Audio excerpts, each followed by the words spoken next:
10 থেকে 15,000 টাকা বাজেটের ভিতরে রিসেন্ট টাইম বেশ কিছু স্মার্টফোন লঞ্চ হয়েছে। এর মধ্যে ইনফিনিক্স, টেকনো, রিয়েলমি, ওপো এবং অনারের মোবাইল ফোনগুলো রয়েছে। তো যেটা আপনারা সকলেই জানেন যে 10 থেকে 15,000 টাকা বাজেটের ভিতরে যে সকল ফোনগুলো লঞ্চ হয়েছে এর মধ্যে অনেকগুলো ভালো রয়েছে বা প্রাইস পয়েন্ট অনুযায়ী ভ্যালু ফর মানি টাইপের আমরা বলতে পারি, এবং এমন কিছু স্মার্টফোনও লঞ্চ হয়েছে যেগুলো ওভার প্রাইস বা সেগুলো যদি স্মার্টফোন যদি আপনারা কিনেন তাহলে ঠকে যাবেন। তো মূলত আজকের এই ভিডিওটি এই জন্যই করা। তো রিসেন্ট টাইমে যে সকল স্মার্টফোনগুলো 10 থেকে 15,000 টাকা বাজেটের ভিতরে লঞ্চ হয়েছে সেগুলো নিয়ে আজকের ভিডিওতে কথা বলবো। তো আজকের ভিডিওটি একটু ডিফারেন্ট টাইপের হতে যাচ্ছে। তো এরকম ধরনের ভিডিও সাধারণত আমরা ইউটিউবে দেখতে পাই না, যে রিসেন্ট টাইমে যে সকল স্মার্টফোনগুলো লঞ্চ হয়েছিল সেই সকল স্মার্টফোনগুলো নিয়ে কোনো একটি ভিডিওতে কথা বলা। তো আজকের ভিডিওটি খুব ইন্টারেস্টিং হতে যাচ্ছে। যদি আপনারা 10 থেকে 15,000 টাকা বাজেটের ভিতরে রিসেন্ট টাইমে যে সকল স্মার্টফোনগুলো লঞ্চ হয়েছে সেই সকল স্মার্টফোনের মধ্যে থেকে যদি যে কোনো একটি কিনতে চান তাহলে আজকের ভিডিওটি শেষ পর্যন্ত দেখলে আপনারা খুব সহজে আপনাদের ডিসিশনটি নিতে পারবেন যে আসলে কোনটি কিনে আপনাদের জন্য বেটার হবে এবং কোনটি কিনলে আপনারা ঠকে যাবেন। তো প্রথমেই রিসেন্ট টাইমে 10 থেকে 15,000 টাকা বাজেটের ভিতরে রিয়েলমি নোট 60 এই মোবাইল ফোনটি লঞ্চ হয়েছিল, যেটা আপনারা সকলেই জানেন, এবং এই মোবাইল ফোনটি মোট দুটো ভ্যারিয়েন্টে লঞ্চ হয়েছিল। একটি হলো 464, যার দাম ধরা হয়েছে 11,999 টাকা অর্থাৎ 12,000 টাকা, এবং আরেকটি হলো 4128 জিবি ভ্যারিয়েন্ট, যার দাম ধরা হয়েছে 12,999 টাকা অর্থাৎ 13,000 টাকা। তো এখানে আমরা 4128 জিবি নিয়ে কথা বলবো। তো আপনারা যদি একটি স্মার্টফোন বর্তমান সময়ে কিনতে চান তাহলে 128 জিবি স্টোরেজ আলা স্মার্টফোন কেনাই বেটার হবে 1,000 টাকা বেশি দিয়েও হলেও। তো এই ফোনটি সম্পর্কে বলতে গেলে 13,000 টাকা বাজেটের ভিতরে যদি আপনারা একটি সবচেয়ে শক্তপোক্ত একটি স্মার্টফোন কিনতে চান তাহলে এটি আপনার জন্য বেটার হবে। এই মোবাইল ফোনটি অনেক শক্তপোক্ত, তার পাশাপাশি ফোনটিতে IP64 এর রেটিং রয়েছে, যার ফলে আপনারা যদি রাফ অ্যান্ড টাফ যদি ইউজ করেন এবং আপনাদের হাত যদি ভিজা থাকে বা পানিতে যদি ফোনটি যদি পড়ে যায় তবুও মোবাইল ফোনটির কোনো কিছু হবে না। এবং আমরা দেখতে পাচ্ছি যে মোবাইল ফোনটি এই বাজেটের মধ্যে সবচেয়ে বেশি শক্তপোক্ত স্মার্টফোন। তার পাশাপাশি মোবাইল ফোনটিতে প্রসেসর হিসেবে পেয়ে যাবেন ইউনিসক T612 একটি প্রসেসর, 32 মেগাপিক্সেলের মেইন ক্যামেরা, 5 মেগাপিক্সেলের সেলফি ক্যামেরা, 5000 mAh ব্যাটারি এবং 10 ওয়াটের চার্জিং সাপোর্ট। তো এখানে 13,000 টাকা বাজেটের ভিতরে যারা আসলে শক্তপোক্ত চাচ্ছেন তাদের জন্য এটি বেটার হতে পারে, কিন্তু যারা 13,000 টাকা বাজেটের ভিতরে একটি সেরা স্মার্টফোন কিনতে চাচ্ছেন বা একটি ভালো মানের স্মার্টফোন কিনতে চাচ্ছেন তাদের জন্য এই ফোনটি বেটার নাও হতে পারে, কারণ এই মোবাইল ফোনটির বেশ কিছু খারাপ দিক রয়েছে। যেমন এই বাজেটের মধ্যে আমরা ওয়াটার ড্রপ ডিসপ্লে কোনোভাবে মানতে পারি না। তার পাশাপাশি মোবাইল ফোনটিতে শুধুমাত্র 5 মেগাপিক্সেলের সেলফি ক্যামেরা দিচ্ছে, এখানে আমরা এর থেকে বেটার কিছু আশা করতে পারি 13,000 টাকা বাজেটের ভেতরে। তো আপনারা যদি শুধু শক্তপোক্তই যদি ফোন কিনতে চান তাহলে এটি আপনার জন্য বেটার হবে। এছাড়া যদি একটি আপনারা ভ্যালু ফর মানি টাইপের যদি বা একটি ভালো মোবাইল ফোন কিনতে চান তাহলে আমাদের লিস্টে থাকা পরবর্তী স্মার্টফোনটি আপনারা দেখতে পারেন, সেটা হলো ইনফিনিক্স স্মার্ট 9। তো এই মোবাইল ফোনটিও রিসেন্ট টাইমে লঞ্চ হয়েছে, যেটা আপনারা সকলেই জানেন, এবং এই মোবাইল ফোনটি মোট দুটো ভ্যারিয়েন্টে লঞ্চ হয়েছে। একটি হলো 364, যার দাম ধরা হয়েছে 9,999 টাকা, আরেকটি হলো 4128 জিবি, যার দাম ধরা হয়েছে 11,999 টাকা। তো এখানে আমরা রিয়েলমি থেকে 4128 জিবি ভ্যারিয়েন্টটি 1,000 টাকা কমে পাচ্ছি। তার পাশাপাশি 1,000 টাকা কমে পাওয়া সত্ত্বেও এই মোবাইল ফোনটিতে প্রায় এই 12,000 টাকা বাজেটের ভিতরে সকল কিছুই দেওয়া রয়েছে। মোবাইল ফোনটিতে আপনারা 120 হার্জের একটি ডিসপ্লে পেয়ে যাবেন, তার পাশাপাশি মিডিয়াটেক হিলিও G81 এই প্রসেসরটি পেয়ে যাবেন, যেটা এই বাজেটের মধ্যে সেরা বলতে পারি। তার পাশাপাশি ডুয়েল স্টুডিও স্পিকার পাবেন, ডিজাইনটিও সুন্দর, 13 মেগাপিক্সেলের ক্যামেরা রয়েছে, 8 মেগাপিক্সেল এখানে সেলফি ক্যামেরা রয়েছে।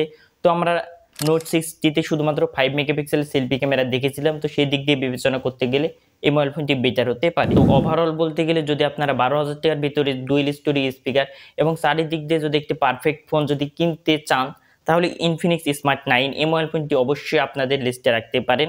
আর শক্তপোক্ত মোবাইল ফোন কিনতে চাইলে নোট 60 দেখতে পারেন। এছাড়া নোট 60 কেনার আমার মতে কোনো মানে হয় না, এটা আমি মনে করে থাকি। তো আপনাদের কি মতামত অবশ্যই কমেন্ট করে জানাতে পারেন। দেন পরবর্তীতে 10 থেকে 15,000 টাকা বাজেটের ভিতরে রিসেন্ট টাইমে যে ফোনটি লঞ্চ হয়েছে তার মধ্যে একটি হলো টেকনো স্পার্ক গো 1। তো এই মোবাইল ফোনটি অনেকের কাছে ভালো লেগেছে। এই মোবাইল ফোনটি মোট দুটো ভ্যারিয়েন্টে লঞ্চ হয়েছে, একটি হলো 464, যার দাম ধরেছে 10,999 টাকা, আরেকটি হলো 4128 জিবি, যার দাম ধরেছে 12,499 টাকা অর্থাৎ 12,500 টাকা। তো এখানে আমরা স্মার্ট 9-এর থেকে এই মোবাইল ফোনটি 4128 জিবি ভ্যারিয়েন্টটি দেখতে পাচ্ছি 500 টাকা এখানে বেশি ধরা হয়েছে, কিন্তু এখানে 500 টাকা বেশি ধরা হলেও এখানে ইনফিনিক্স স্মার্ট 9-এর থেকে একটি ফিচার্স বেশি রয়েছে যেটি অনেকেরই কাজে লাগে, সেটি হলো আয়ার ব্লাস্টার, যেটা আপনারা ইনফিনিক্স স্মার্ট 9-এ পাবেন না। তো আয়ার ব্লাস্টার যদি স্মার্টফোনে থাকে তাহলে আপনারা কি করতে পারেন, তাহলে আপনারা এসি রিমোট হিসাবে ব্যবহার করতে পারেন, টিভি রিমোট হিসাবে ব্যবহার করতে পারেন এবং আরও অনেক কাজে ব্যবহার করতে পারেন এই আয়ার ব্লাস্টারটি, যেটি অনেকের কাজে আসে। এবং এই 12,000 টাকা বা 12,500 টাকার বাজেটের মধ্যে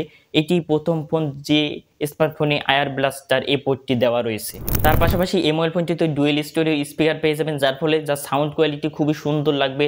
যারা ভিডিও টিডিও দেখতে পছন্দ করেন তাদের কাছে বেটার লাগবে। ফোনটিতে 500 কাট 120 হার্টজের ডিসপ্লে রয়েছে, যার ফলে ডিসপ্লেটিও খুবই দুর্দান্ত বলতে পারি। এছাড়া আপনারা 13 মেগাপিক্সেলের ক্যামেরা, 8 মেগাপিক্সেলের সেলফি ক্যামেরা পেয়ে যাবেন। এরকমটা আপনারা ইনফিনিক্স স্মার্ট 9 পেয়েছিলেন, সেই একই রকম ক্যামেরা স্পেসিফিকেশন এটাতেও দেওয়া রয়েছে। তার পাশাপাশি 5000 mAh ব্যাটারি এবং 15 ওয়াটের চার্জিং সাপোর্ট পেয়ে যাবেন। কিন্তু আপনারা এই ফোনটির বক্সের ভিতরে 15 ওয়াট পাবেন না, বক্সের ভিতরে শুধুমাত্র 10 ওয়াটই দেওয়া রয়েছে। তো এখানে যদি 15 ওয়াটটি যদি দিয়ে দিত তাহলে আরও একটু ভালো লাগতো। তো ওভারঅল বলতে গেলে 12,500 টাকা বাজেটের ভিতরে এই মোবাইল ফোনটি রিকমেন্ড করার মতো একটি মোবাইল ফোন। মোবাইল ফোনটিতে খুবই দুর্দান্ত কিছু প্রোভাইড করছে, এটা আমরা বলতেই পারি। দেন বন্ধুরা, পরবর্তীতে আমাদের লিস্টে যে মোবাইল ফোনটি রয়েছে সেটি হলো ওপোর মোবাইল ফোন Oppo A3X, যেটা আপনারা সকলেই জানেন যে এটি রিসেন্ট টাইমে লঞ্চ হয়েছে এবং এই মোবাইল ফোনটি মোট দুটো ভ্যারিয়েন্টে লঞ্চ হয়েছে। একটি হলো 464, যার দাম ধরা হয়েছে 14,990 টাকা, এবং আরেকটি হলো 4128 জিবি, যার দাম ধরা হয়েছে 16,990 টাকা, অর্থাৎ 17,000 টাকা। তো এই মোবাইল ফোনটি সম্পর্কে এক কথায় বলতে গেলে মোবাইল ফোনটি 17,000 টাকা বাজেটের ভিতরে যে সকল স্পেসিফিকেশন দিচ্ছে এটা আসলে ওভার প্রাইস হয়ে গেছে। এই 17,000 টাকা বাজেটের ভিতর থেকে এই ওপো এই মোবাইল ফোনটি কেনার আসলে কোনো মানে হয় না। এ বাজেটের ভিতরে আপনারা পেয়ে যাবেন মোবাইল ফোনটিতে শুধুমাত্র এইচডি প্লাস ডিসপ্লে। তো আমরা এই বাজেটের মধ্যে অবশ্যই ফুল এইচডি প্লাস মতো একটি ভালো ডিসপ্লে আশা করে থাকি। তার পাশাপাশি মোবাইল ফোনটির মেন ক্যামেরাতে রয়েছে শুধুমাত্র 8 মেগাপিক্সেল ক্যামেরা, যে ক্যামেরা আমরা 10 থেকে 12,000 টাকা বাজেটের ভিতরে 8 মেগাপিক্সেল মানতে পারি না। আমরা 10 থেকে 12,000 টাকার ভিতরে 13 মেগাপিক্সেল পেয়েছি ইনফিনিক্স এবং টেকনোতে, যেটা আপনারা দেখলেন। কিন্তু এখানে তারা 17,000 টাকা বাজেটের ভিতরে শুধুমাত্র 8 মেগাপিক্সেলের ক্যামেরা দিয়ে দিয়েছে। তার পাশাপাশি 5 মেগাপিক্সেলের সেলফি ক্যামেরা এবং ফোনটিতে প্রসেসর অবশ্য ভালো দেওয়া রয়েছে স্ন্যাপড্রাগন 6H Gen 3, কিন্তু এই প্রসেসরটি খুব বেশি অপটিমাইজ তারা করতে পারেনি, তাই জন্য পারফরমেন্সটিও খুব একটা বেশি ভালো পাওয়া যায় না এই বাজেটের ভিতর থেকে। কিন্তু ব্যাটারিটি এখানে ভালো দেওয়া রয়েছে, এটা আমরা বলতে পারি। 5100 mAh ব্যাটারি এবং 45 ওয়াটের চার্জিং সাপোর্ট। কিন্তু যদি ওভারঅল বলতে চাই এই মোবাইল ফোনটি সম্পর্কে, তাহলে এই বাজেটের ভিতর থেকে 17,000 টাকা বাজেটের ভিতরে আমরা 4 জিবি র্যাম, 8 মেগাপিক্সেলের ক্যামেরা, এইচডি প্লাস ডিসপ্লে এই সকল কিছু আমরা কোনোভাবে মানতে পারি না, এবং এই মোবাইল ফোনটি আমার মনে হয় না যে কেনার কোনো প্রয়োজন রয়েছে। যদি এর পরিবর্তে আপনারা যদি অনার এই মোবাইল ফোনটি কিনেন, এর থেকে আপনারা ভালো কিছু পেয়ে যাবেন। এবং এই মোবাইল ফোনটি রিসেন্ট টাইমে লঞ্চ হয়েছে 128 জিবি, যার দাম ধরেছে 14,999 টাকা, অর্থাৎ 15,000 টাকা। তো এই 15,000 টাকা বাজেটের ভেতরে 6 জিবি এবং 28 জিবি স্টোরেজ, এটা আমরা ভালোই বলতে পারি। এছাড়া মোবাইল ফোনটিতে পেয়ে যাবেন MediaTek Helio G85 এর প্রসেসর, যেটা খুব বেশি আহামরি না, তবে এখানে কাজ চালানোর মতন বলতে পারি। 50 মেগাপিক্সেলের মেইন ক্যামেরা, 5 মেগাপিক্সেলের সেলফি ক্যামেরা, 5200 mAh ব্যাটারি এবং 35 ওয়াটের চার্জিং সাপোর্ট পেয়ে যাবেন। তো এই ফোনটি সম্পর্কে যদি ওভারঅল বলতে চাই, তাহলে এ বাজেটের মধ্যে আপনাদেরকে বেশ কিছু বিষয় যেগুলো খারাপ লাগবে সেটি হলো ওয়াটার ড্রপ ডিসপ্লে, তার পাশাপাশি 5 মেগাপিক্সেলের সেলফি ক্যামেরা এবং এইচডি প্লাসের ডিসপ্লে, এই সকল বিষয়গুলো খারাপ লাগতে পারে। তো এই মোবাইল ফোনটি তারাই কিনতে পারে যারা এ বাজেটের মধ্যে ভালো একটি ব্যাটারি ব্যাকআপ বা ব্যাটারির দিক দিয়ে সেরা চাচ্ছেন, তারা ইচ্ছা করলে ফোনটি কিনতে পারে। এছাড়া রিসেন্ট টাইমে আরও একটি রিয়েলমির ফোন লঞ্চ হয়েছে, রিয়েলমি C61, যেটা আপনারা সকলেই জানেন, যেটা 15,000 টাকার ভিতরে লঞ্চ হয়েছে 6128 জিবি ভ্যারিয়েন্টের সাথে। এবং এই মোবাইল ফোনটিও আমার মনে হয় না যে কোনো কেনার প্রয়োজন রয়েছে, এটা ওভার প্রাইস আমরা বলতে পারি। এ বাজেটের ভেতরে এই মোবাইল ফোনটিতে রয়েছে একটি HD plus water drop display, Unisoc T612 মতো প্রসেসর, তার পাশাপাশি শুধুমাত্র 15 ওয়াটের চার্জিং সাপোর্ট তারা আমাদেরকে 15,000 টাকা বাজেটের ভিতরে দিয়ে দিচ্ছে। এখানে কমপক্ষে যদি 18 ওয়াটের একটি চার্জিং সাপোর্ট দিয়ে দিত তখন আমরা ঠিকঠাক বলতে পারতাম। তো আমার মনে হয় না যে 15 থেকে 17,000 টাকা বাজেটের ভিতরে যে এই তিনটি ফোন যে আমি বললাম, এই তিনটি ফোন কেনার কোনো প্রয়োজন রয়েছে। তবে আপনারা অনারটি একবার দেখতে পারেন, যদি মনে হয় যে কেনা যেতে পারে, সেখানে ব্যাটারিটি আপনারা ভালো পেয়ে যাবেন। এছাড়া রিয়েলমি C61, Oppo A3X এবং Honor X6B এই তিনটি মোবাইল ফোন এখানে আমরা সেরা ডিল বলতে পারেন। এর পরিবর্তে যদি আপনারা ইনফিনিক্স হট 50i এই মোবাইল ফোনটি কিনেন তাহলে এটি ভালো হতে পারে। তো এই মোবাইল ফোনটি রিসেন্ট টাইমেই দেশের বাজারে লঞ্চ হয়েছে 6128 জিবি ভ্যারিয়েন্টের সাথে, এবং এটি লঞ্চ হয়েছে 13,990 টাকা, অর্থাৎ 14,000 টাকায় তারা আমাদেরকে 6128 জিবি ভ্যারিয়েন্ট দিচ্ছে, এখানে আমরা ভালোই বলতে পারি। এছাড়া মোবাইল ফোনটির ডিজাইনটি খুবই সুন্দর দেওয়া রয়েছে, যেটা আপনারা দেখতে পাচ্ছেন, এবং এই বাজেটের মধ্যে মোবাইল ফোনটিতে 500 কাট 120 হার্টজের একটি ডিসপ্লে রয়েছে।